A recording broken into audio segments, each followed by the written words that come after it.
자, 안녕하십니까. 베이스캠프의 영어과의 김상백 선생님이라고 합니다. 이번에 이제 기말고사가 끝났죠. 그래서 이제 1학기가 마무리된 상황에서 다시 한번 만나게 됐고요.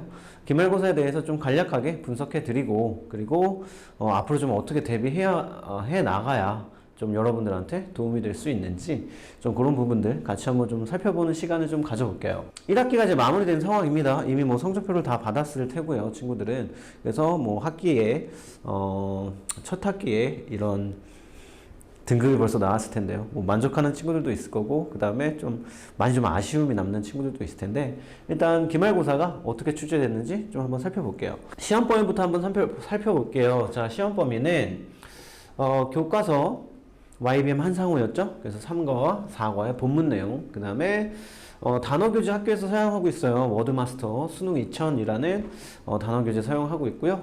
이번에 이제 중간고사에 이어서 기말고사의 시험 범위는 데이 13에서 데이 26까지. 그래서 아마 좀 중간고사 때보다는 그래도 조금 범위가 조금은 늘었죠. 그리고 이제 세 번째로 모의고사.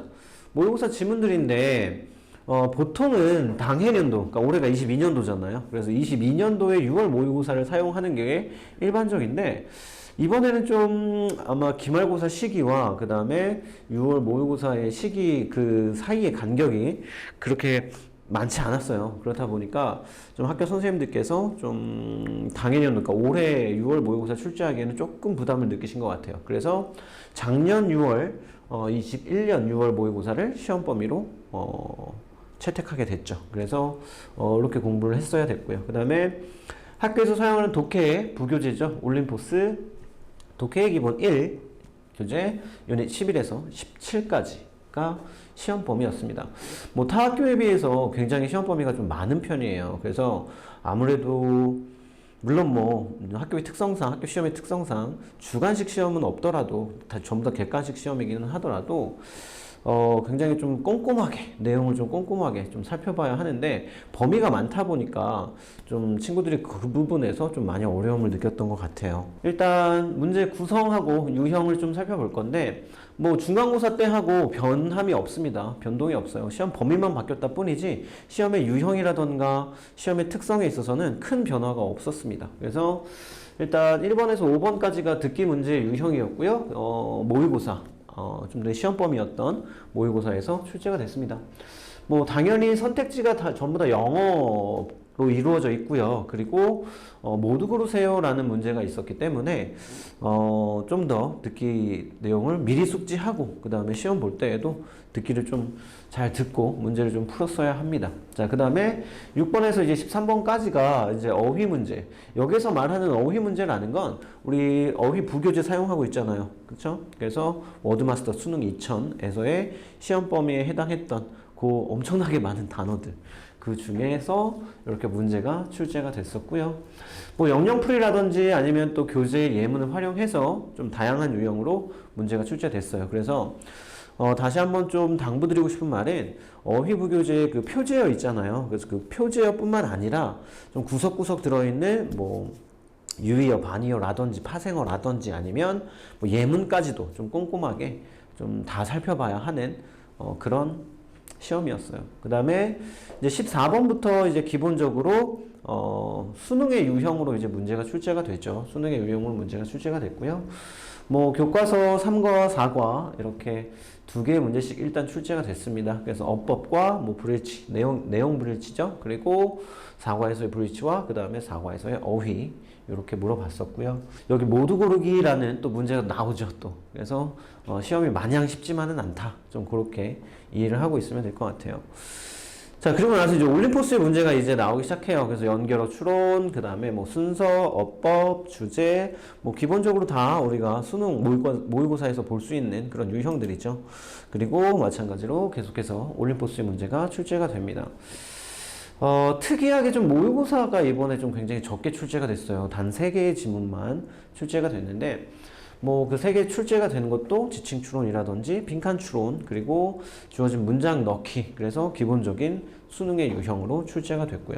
마지막에 요약 문제에서 다시 한번 올림포스의 지문을 좀 활용을 했습니다. 이렇게 해서 좀 뭐 변동은 없어요. 중간고사 때하고 비교를 해서 문제의 난이도가 더 어려워졌다거나 뭐 하는 경우는 없었고요. 그래서 중간고사 때와 난이도는 비슷한 수준이었다. 이렇게 좀 판단을 하면 될 것 같고요. 뭐 성적이 뭐 다른 친구들과 같이 동반 상승한다면 이건 성적이 오른 거 아니에요. 결국에는 본인의 그 등급을 유지할 뿐이지 내 성적이 오른 건 아니에요. 그러니까 점수가 중요한 게 아니라 등수가 중요하다라는 걸 좀 다시 한번 좀 기억을 해주셨으면 좋겠습니다. 자, 좀 총평해 볼게요. 일단 워드마스터의 경우에는 좀 전에 말씀드린 대로 파생어뿐만 아니라 예문까지 출제가 되기 때문에 꼼꼼하게 다 살펴봐야 돼요. 그래서 그 표제어들만 이렇게 암기 물론 해야 되죠. 기본입니다. 그건 기본이고 그 단어 교재 안에 있는 내용들까지도 좀 꼼꼼하게 다 살펴봐야 하는 그런 시험이었고요. 그 다음에 자, 두 번째로 모의고사 듣기는 일단 내용은 동일하게 출제가 되는데 문제는 당연히 바뀌죠. 문제 바뀌고 그 다음에 영문 보기 그리고 모두 고르세요 뭐 이런 문제가 출제되기 때문에 당연히 내용을 좀 어느 정도는 숙지하고 있는 상태에서 시험을 봐야 시험 볼 때 그 듣기가 방송 나오고 그 다음 문제가 나오기 전까지의 그 시간에 그 간극 사이에서 좀 어렵지 않게 문제를 좀 풀 수 있지 않았나 좀 그렇게 분석이 되고 있어요. 자, 세 번째로는 교과서보다는 아무래도 올림포스의 비중이 매우 높죠. 이번에 모의고사도 마찬가지로 뭐 많이 출제가 되지 않았어요. 그래서 올림포스를 많이 활용한다. 이렇게 좀 기억을 해 주시고 2학기 때에도 좀 대비를 해 주셨으면 좋겠습니다. 기본적으로는 문법적인 사항들을 좀 물어보기 때문에 당연히 그걸 바탕으로 시험 범위의 내용을 완벽하게 숙지하는 것이 필요합니다. 그래서 좀 빠지는 부분 없이 내용에 있어서도 뭐 문장, 뭐 순서나 또는 위치나 이런 문제 또는 빈칸이나 이런 문제 출제할 수 있기 때문에 이런 내용 부분에 있어서도 완벽하게 숙지하는 게 필요한 일반적인 수능형의 문제들이에요.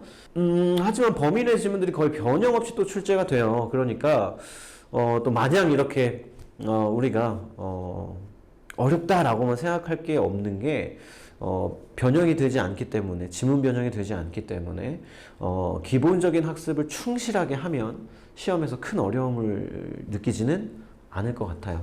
그리고 상위권에 들기 위해서는 당연히 실수가 없어야 합니다. 그래서 실수가 없어야 하고 상위권에 들어가려면 기본적으로 뭐 중간고사, 기말고사 거기에 이제 중간에 수행평가까지 합쳐서 학기 이제 최종 등급이 이제 결정이 돼서 여러분의 이제 성적표에 그렇게 기입이 되어 있을 텐데요. 중간고사, 기말고사 기준으로 말씀드리면 90점 초반 이상은 좀 맞아야 그래도 1등급을 조금 노려볼 수 있지 않을까 좀 그렇게 판단이 되고 있어요. 자, 그렇다면 우리는 좀 어떻게 이제 뭐 물론 우리가 이제 본 기말고사 시험도 중요하지만 솔직히 더 중요한 건 이제 2학기 때는 앞으로 좀 어떻게 2학기 그리고 2학년 올라가서는 어떻게 좀 준비를 해 나가야 우리가 내신에서 이런 실패 없이 좀 꾸준하게 좋은 등급을 받을 수 있을까를 좀 고민하고 계실 텐데요. 첫 번째로 당연히 범위 내에 있는 모든 어휘들은 완벽하게 학습을 좀 해주셔야 합니다. 뭐 일단 저희 학원에서는 뭐 제 기준에서 제 수업 기준에서는 온오프라인으로 학습을 하게 돼요. 그래서 이게 학원 왔을 때만 이렇게 단어 공부하고 하게 되면 보통 학원 오기 전날에만 이렇게 보통 암기를 하게 되죠. 그러면 이 학원은 매일 오는 게 아니기 때문에 보통 일주일에 2번 정도의 수업, 2회 수업을 하기 때문에 일주일에 2번 정도의 공부만 하게 돼요. 일반적인 친구들이라면 본인도 스스로 한번 진단을 해보세요. 나는 어떻게 공부를 했나, 어떻게 준비를 했나 진단을 해보면 아마도 대부분 그렇게 준비를 했을 텐데 좀 그 부분을 보완하고자 저희가 온라인으로도 당연히 학습을 할 수 있도록 이렇게 좀 관리를 하고 있고요. 그렇기 때문에 월, 화, 수, 목, 금 주 5일에 걸쳐서 확인을 하고 있어요. 온라인을 통해서. 그래서 좀 기본적으로 적은 시간이라도 꾸준하게 영어를 좀 놓지 않고 공부할 수 있도록 그렇게 관리를 하고 있고요. 자, 그리고 마찬가지 테스트도 마찬가지로 온라인을 통해서도 주 5일 월, 화, 수, 목, 금 이렇게 테스트를 진행하고 있고요. 그 다음에 학원에 이제 나오게 되면 학원에서도 마찬가지로 테스트를 또 진행을 하고 있습니다. 그러니까 학생의 성향에 따라서 온라인 학습이 좀 더 적합한 친구들이 있고 온라인보다는 좀 오프라인 쪽이 저는 더 적합합니다 라고 하는 친구들이 있어요. 그래서 그런 친구들 모두 좀 만족할 수 있도록 이렇게 온라인과 오프라인을 좀 병행해서 이렇게 학습을 하고 있습니다. 자, 기본적인 시험 범위에 대한 어휘가 이제 완벽하게 학습이 됐다면 뭐 해야 되죠? 완벽하게 시험 범위에 대한 내용을 학습해야 되죠. 그래서 좀 내용 학습은 당연하게 우리가 수업에서 진도를 나가면서 해당 시험 범위의 진도를 나가면서 저하고 같이 세부적인 내용들, 문장들, 구조들 이런 것들을 좀 분석해 나갈 거예요. 그래서 그런 분석들을 통해서 필기를 하게 되고요. 많은 친구들이 조금 공부하는 모습을 보면서 제가 많이 안타까운 게 학원에서 이렇게 수업을 들었어. 그래서 뭐 교재, 뭐 삐까번쩍한 교재를 받았어. 수업을 듣고 필기를 열심히 했어. 아, 나 공부 다 했어.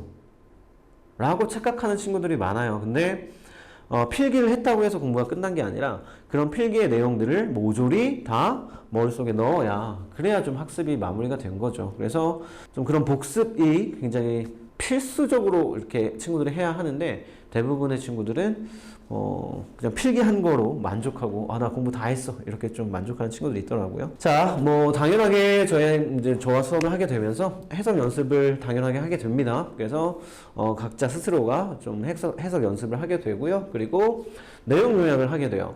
그러니까 우리가 내용을 요약하기 위해선 당연히 완벽하게 내용을 알고 있어야 그 내용을 요약할 수 있겠죠. 그래서 이런 내용 요약 연습을 좀 시키면서 제가 좀 학생들이 조금이라도 더 전체적인 내용뿐만 아니라 이걸 좀 함축해서 이렇게 또는 요약 문제도 출제가 되기 때문에 그런 요약 문제가 나왔을 때 맞출 수 있도록 그렇게 좀 학습을 시키고 있습니다. 자, 그리고 이제 내용 학습이 끝났다면 이제 그 내용에 들어가 있는 어법의 사항들을 모조리 다 완벽하게 또 학습을 해놔야 하죠. 좀 이 부분이 가장 좀 어려운 부분이 아닐까 싶은데 각각의 문장의 구조를 좀 확실하게 분석을 수업 시간에 하고 그리고 그러한 내용들을 테스트를 통해서 또 확인을 하고 있어요. 그래서 이 테스트는 좀 전에 우리가 1번에서 봤던 것처럼 온오프 라인을 통해서 학습을 하게 됩니다. 그래서 제가 온라인으로도 친구들이 학습을 할 수 있도록 연습을 할 수 있도록 그렇게 자료를 온라인 학습 자료를 계속해서 업데이트를 하고 있고요.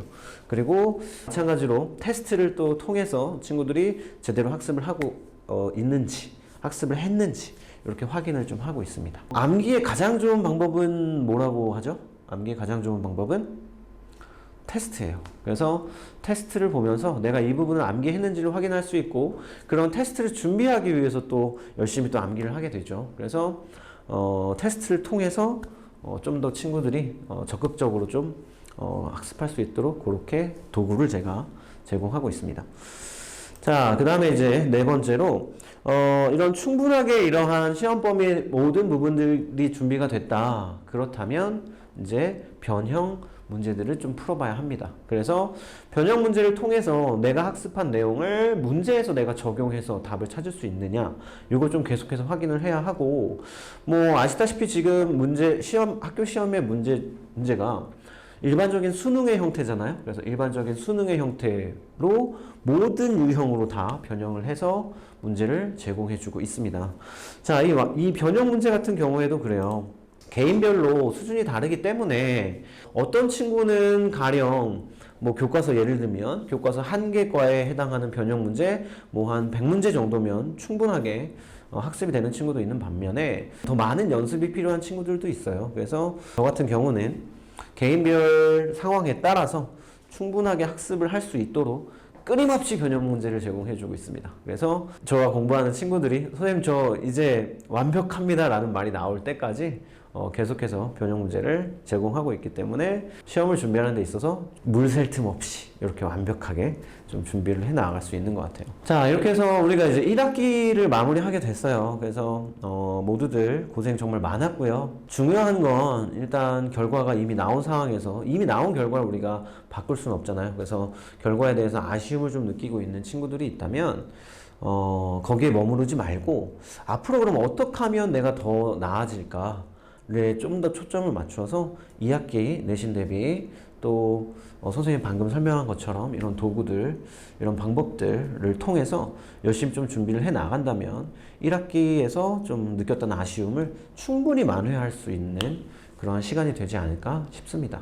앞으로도 제가 뭐 숭실고등학교 친구들은 쭉 이렇게 담당해서 수업을 진행할 예정이니까요. 안심하시고 열심히 같이 준비해서 함께 원하는 좋은 결과를 얻었으면 좋겠습니다. 자, 지금까지 베이스캠프 학원의 영어과 김상백 선생님이었습니다. 감사합니다.